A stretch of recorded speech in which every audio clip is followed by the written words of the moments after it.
It's 4:30. This is WKYT this morning. We are following breaking news out of Dallas, where 5 police officers are dead and 6 others injured in a shooting at a protest rally. We'll have the latest details for you and stay on top of the story throughout the morning. Back here in Kentucky, storms rolled through some of the southern part of the state, damaging businesses and homes. We'll take a look at the damage coming up. And watch for potentially tough weather again today. Also, a truck crashes into a Lexington candy store. We'll hear from the owner of the store on those frightening moments. Ahead on WKYT this morning.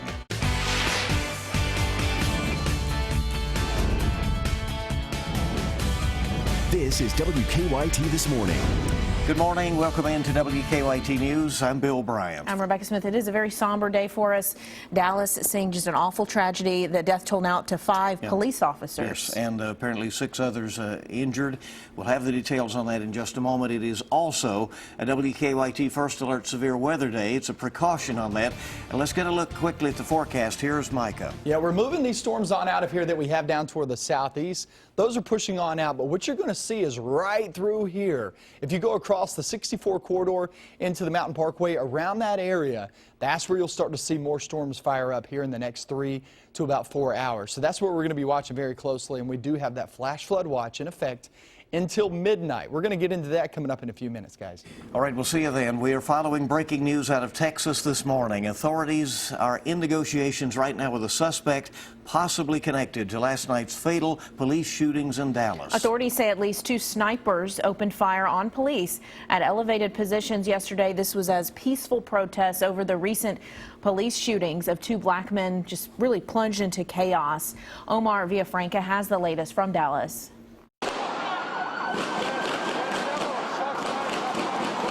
2 snipers opened fire in downtown Dallas Thursday evening, killing at least 4 officers, according to the city's police chief. 11 officers and 1 civilian were shot during a protest. We know that rifles were used to injure and kill Dallas officers and a Dart officer. The chief says the shooters positioned themselves to try and kill as many officers as possible. Officers used their police cars as shields as the gunfire rang out. I was screaming, run, run, run, active shooter, run, run, run. A man who spoke at the rally said he thought he heard about 20 gunshots. This just came out of nowhere. It's almost like the gunshots were coming at us. They kept going and going and going. Police rushed people out of the area when the gunfire stopped. Hundreds attended the demonstration to protest the shooting of 2 black men in 2 days, one in Minnesota and one in Louisiana. Police are searching for suspects. Currently, we are in negotiations with a suspect involved in these shootings at the garage of El Centro in downtown Dallas. This suspect we're negotiating with for the last 45 minutes has been exchanging gunfire with us and not being very cooperative in the negotiations. Police also questioned 2 others following a police chase. Omar Villafranca, CBS News, Dallas. Well, President Barack Obama asked law enforcement to address bias in the criminal justice system after those deadly shootings involving police. This week, police killed Elton Sterling in Louisiana and Philando Castile in Minnesota. Both Sterling and Castile were black. The police officers who shot them are white. Both shootings were caught on tape. Demonstrations, have been held across the country. The president said all Americans should be troubled by the shootings. I just ask folks to step back and think, what if this happened to somebody in your family? Well, the U.S. Justice Department is looking into the Sterling shooting. The state of Minnesota handling the investigation into Castile's death, but federal investigators say they're keeping an eye on it. Here in Kentucky, hard storms damaged businesses and homes in Wayne County. WKYT's Garrett Weimer shows us the mess that the storm left behind. The storm was strong as it came through Monticello. The county's emergency management director tells us the worst of the damage is here at this industrial park off Creekview Drive. The storm left behind a rainbow in the sky and lots of work to do on the ground. At Patriot Industries, part of the roof was torn off. Strong winds demolished a canopy they had over a picnic area and threw insulation everywhere. The force of the wind even left its mark on a nearby cornfield, leaving bent a whole section of stalks long after the storm had passed. The wind uprooted trees, scattered several outbuildings here, and sent pieces of metal and wood flying all along the road. Pieces of wood and other things now litter the yard at Cowboy Charcoal. And a minivan parked in the lot there got hit hard too. Folks say it's scary to see just how powerful the storm was here. It was power surges and no electric and strong winds. My mother-in-law's house, all their trees blew down and had to clean it up. There's still no electric out there and won't be till about midnight. I talked to several folks who work at these businesses out here. They tell me they know they'll have their hands full over the next couple of days, but they're thankful it wasn't worse.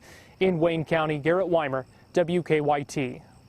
Storms also damaged other parts of southern Kentucky. Take a look at this video from Columbia. Adair County Emergency Management says strong winds peeled off part of the roof there. This is at the Day and Day Feed Mill on Campbellsville Road. No injuries reported there or elsewhere in Adair County because of the storms. And Governor Matt Bevin has declared a statewide emergency because of flash flooding in western Kentucky. That opens up state resources for public safety and assistance to counties with flood damage. The video from Webster County south of Henderson here shows flooded out roads. In Crittenden County, US 60 was closed in several spots because of high water. Union, Hopkins, and Marshall counties also reported problems because of flash flooding. Remember, we can help you keep ahead of the storms on your smartphone or your tablet with the WKYT Weather Plus Traffic app. Download that app for free. Some frightening moments at a Lexington candy store. A truck crashed through the front of the building and ended up inside the store. This happened at Ruth Hunt Candies on Walton Avenue. The store had just closed for the day when the truck crashed into it. WKYT's Sabira Rayford talked to the owner of the store about the damage. Glad we didn't have any customers there. Larry Kiesel owns Ruth Hunt Candies on Walton Avenue, and he says today he got the surprise of a lifetime. And I was on my hands and knees scraping up some little scuff marks, and I heard a crash and looked up, and there was a truck, and the glass was coming down on me or near me, and there was a truck in the front of the store, and the windows were all smashed and the front wall was down. So. Kiesel tells us he had just closed for the day, and he and his employees were doing their annual cleaning when the crash happened. He said everyone in the store is okay, but it was definitely a scary moment. The truck was coming towards Winchester Road on Walton, and the other vehicle was pulling out into the intersection, and the truck ran into the other vehicle and tried to swerve away from the vehicle and ended up coming towards the building. The intersection remained closed while firefighters cleared the scene. Pieces of the truck were lying in the street and pieces of glass were all around the area. Firefighters secured the building, and Kiesel has a crew working on it as well. Well, we've got a crew coming to board the front up tonight, and then we'll reassess in the morning and get on it right away. We'll have to measure windows and see how much damage there is to the front brick wall and start planning and hopefully be open quickly as possible. In Lexington, Sabira Rayford, WKYT. And sheriff's deputies have a message for people in Madison County. Make sure you lock your cars. Investigators say they have received numerous reports of thefts from cars all over the county, and they say in many cases the cars were unlocked. WKYT's Monique Blair is tracking that investigation. In quiet, close-knit neighborhoods, it may not be unusual to leave your car door unlocked. But the Madison County Sheriff's Office says now more than ever is a good time to start locking your car door. They are finding vehicles that are unlocked. Deputy Michael Stott says the thieves aren't hitting one particular area. In fact, several different neighborhoods throughout the county have been victims of theft. I found several people in Quail West who say they had personal items taken from their cars just last night. Probably $700–800 worth of baseball equipment, bats, gloves, so forth. Deputy Stott says earlier this week this man was caught on camera using a stolen ATM card. It's believed that that credit card was taken out of an unlocked vehicle in a subdivision here in Madison County as well. Deputies say they're not sure how many car thefts this suspect is responsible for. And now for Becky Masters and many of her neighbors, they say this incident will serve as a lesson learned. Just a bit frustrating. You work hard for the things you have, and it's frustrating when someone takes those. So Now, Deputy Stott says the majority of these thefts are happening in the overnight hours, and thieves are really only targeting cars that are left unlocked overnight. So again, just make sure you lock your car doors. In Madison County, Monique Blair, WKYT. Monique, thank you. And the sheriff's office says they do not leave, that you should not leave any valuables in plain sight inside your car because thieves will often target those cars because of what they see. WKYT this morning just getting started. Obviously a very busy day underway on this Friday. We have a lot more news. Coming up, we'll look at an easy and fun family activity that's sure to keep the kids busy, and it is free. That's ahead on WKYT this morning. We have a flash flood watch until midnight for many locations, especially southern Kentucky. Here come more storms, but we have storms for the north too. I'm going to show you that coming up in a few minutes.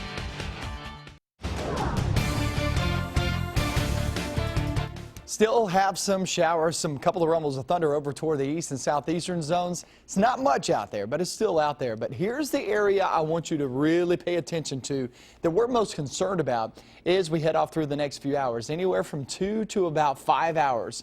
When we start to really see things get going, and they'll be right through this region. You can see where the bits and pieces are showing up, little blips here and there, and that's where the energy is located. So once we start to see storms fire up, it will be in this location right through here. Not so much far northern zones, not so much far south and southwestern zones where we have some very, very wet grounds. But more than likely it's going to be around that Mountain Parkway towards 64 going from Lexington to Louisville and also the BG Parkway. Those areas right through there is when you can expect some of those rumbles of thunder to spark up. We do have a flash flood watch in effect until midnight. It's for the far southern zones. I do believe some areas will actually be included into this, especially along that 64 corridor.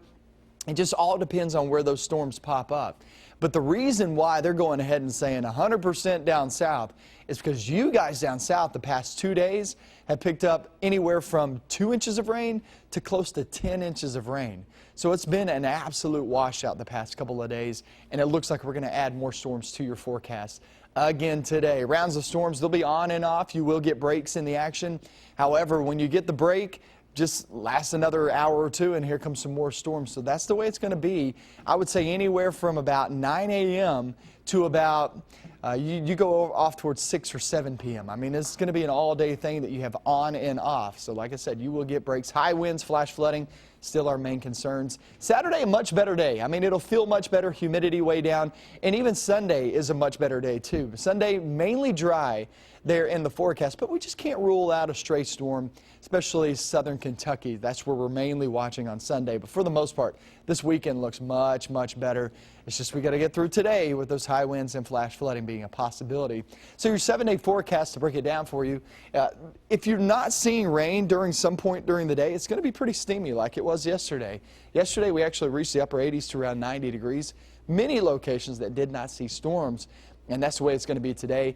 However, you get under these thunderstorms, you're not worried about the temperatures. Going off towards your weekend, it looks like it's going to be much better. Off toward next week, we get back into a pretty wet pattern.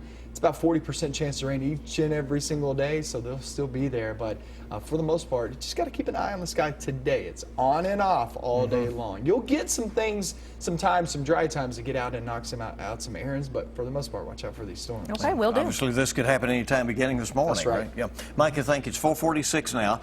Public libraries, of course, hold a wealth of information and resources. They also can keep kids busy during summer break. Yes, they can. Here's why you should be taking advantage of your local public library.